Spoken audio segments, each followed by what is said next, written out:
Darwin টেস্টে ইতিহাস গড়ার পথে বাংলাদেশ। 23 বছর পর অস্ট্রেলিয়ার মাটিতে টেস্ট খেলতে নেমে প্রথম ইনিংসে 228 রানের বিশাল লিড পেয়েছে বাংলাদেশ। 426 রানে অল আউট হওয়ার পর দ্বিতীয় ইনিংসে অস্ট্রেলিয়াকে শুরুতেই চাপে ফেলে দেয় বাংলাদেশি পেসাররা। হাসান মাহমুদ আবারও দেখিয়েছে তার আগুন বোলিং।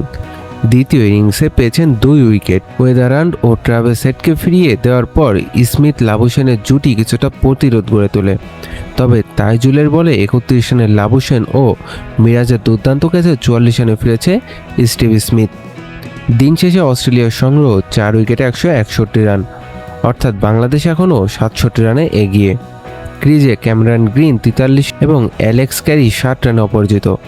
আগামীকাল শুরুতেই এই জুটি ভাঙতে পারলে অস্ট্রেলিয়াকে বড় চাপে ফেলে ঐতিহাসিক জয়ের খুব কাছাকাছি চলে যেতে পারে বাংলাদেশ।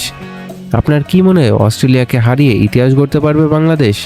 কমেন্টে আপনার মতামত জানান।